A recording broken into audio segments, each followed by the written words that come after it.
Welcome, this is what is happening on the sun today, the 12th of July 2011. Sorry I was unable to do a video yesterday, but there was a lot of technical problems that I couldn't overcome. I gave up eventually when our power went out here. So I'm going to try and combine the 2 days into one for today's report. Today, Neptune completed its first orbit since its discovery in 1849. So our trivia questions today are going to be about Neptune.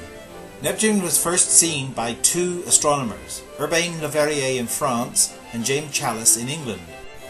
They each suggested different names for the planet. What were their suggestions? The answer will be given at the end. Since the last time we met, the Sun has produced only one C flare. That was from region 1249 in the southeast.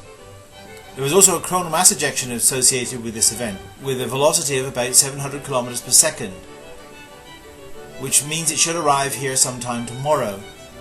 So we'll see then whether it affects the magnetosphere.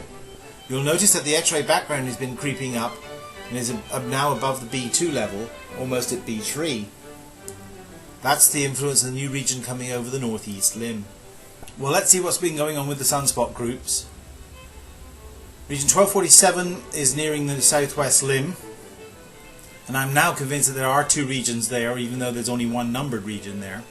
Check out the magnetic movie in a minute and see if you agree with me. Region 1245 remains a single spot. There is a small region following it to the northeast that is still not yet numbered. Region 1249 until recently was our largest region on the disk, but that seems to have stabilized now. And region 1250 has grown very rapidly in the last 48 hours. We have a newly numbered region on the northeast limb. That bright plage turned out to be the beginning of a large spot. And I think there's a second region following on behind it, that again is not as yet numbered. We will probably have to wait for a day or two to see if it amounts to anything. Now let us take a look at the evolution of the sunspots and the magnetic field on the surface of the Sun, using the HMI instrument on the Solar Dynamics Observatory. You can see the rapid development of region 1250 in the southeast over this 48-hour period. You can see that this is a much more busy Sun than it was just a few days ago. Now let's take a look at the evolution of the transition region and corona. You can see that the region coming over the northeast limb, region 1251, is producing a series of dynamic bursts. I wonder if that will be reflected in the production of coronal mass ejections, albeit small ones. However, when you move on to the coronal movies, you can see the beautiful loop structure above that region. At the very end of both movies, you can see in the southeast a region coming over the limb. Also contrast and compare the brightness of the individual active regions and their level of activity, which is an indicator of future flare activity. To see what coronal mass ejections we do have, I've spliced together 2 days worth of the SOHO coronagraph data. There is a beautiful coronal mass ejection off the northeast limb, but after that nothing much else happens. Next we turn to the A stages to see what has been going on in the solar wind. You can see that the temperature, marked here in green, has increased significantly over the last 24 hours, and the speed, marked in yellow, has increased to over 700 km per second. Meanwhile, the density has dropped below 1 proton per cubic centimetre. This is typical of a high-speed solar wind stream, which is precisely what NOAA forecast would happen several days ago. Despite being affected by a high-speed solar wind stream, the auroral zone seems relatively quiet.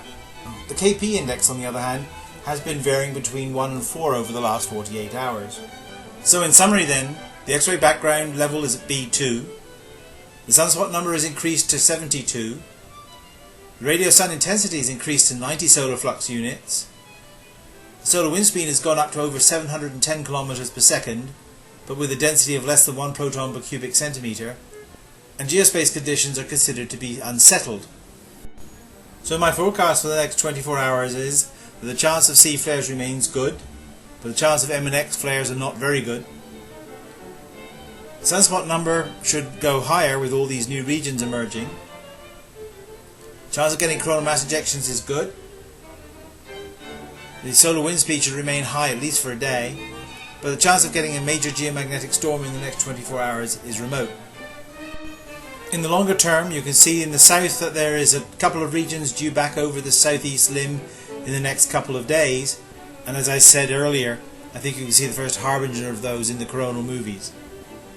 As far as our trivia questions are concerned, the English wanted to call the planet Janus, the French wanted to call it Le Verrier, but eventually everyone agreed on the name Neptune.